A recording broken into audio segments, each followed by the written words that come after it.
नमस्कार दोस्तों, विजयदशमी के उपलक्ष्य में आप सभी को ढेरों शुभकामनाएं। आज विजयदशमी के दिन आपके समक्ष प्रस्तुत करना चाह रहा हूं दो कविताएं, और दोनों ही डॉक्टर अरुण प्रकाश अवस्थी साहब ने लिखी हैं, और दोनों ही विजयदशमी की महत्ता को बताती हैं। जहां एक और पहली कविता में विजयादशमी का महत्व और उसका महिमा मंडल है, वहीं दूसरी कविता शायद आज के समाज पर एक कटाक्ष और कहीं एक सच्चाई भी है। इसी दिन राम ने 10 शीश रावण को संहारा था।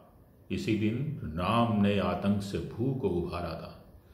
अंधेरे की मिटी सत्ता, उजाला मुस्कुराया था। धनुषता पर मनुष्यता का विजय ध्वज फहराया था। अवधपति राम की जय का बजा था लोक में डंका। दही मीनार शोषण की मिली थी धूल में लंका। धरा की सभ्यता में एक नूतन मोड़ आया था कि जनता की पुकारों पर जनार्दन दौड़ आया था। अभी तक लोक में दुर्धर्ष रावण की रही सत्ता, बिना जिसके इशारे के ना हिलता एक था पत्ता। जहां में थी ना हरियाली, तबाही ही तबाही थी, मगर यह जुर्म कहने की जमाने में मनाही थी। धरा ही क्या, गगन पाताल उससे थरथराते थे। वरुण रवि इंद्र शशि यम तक पगों में सिर झुकाते थे। ना उसकी कोई तुलना थी, ना उसकी कोई सानी थी।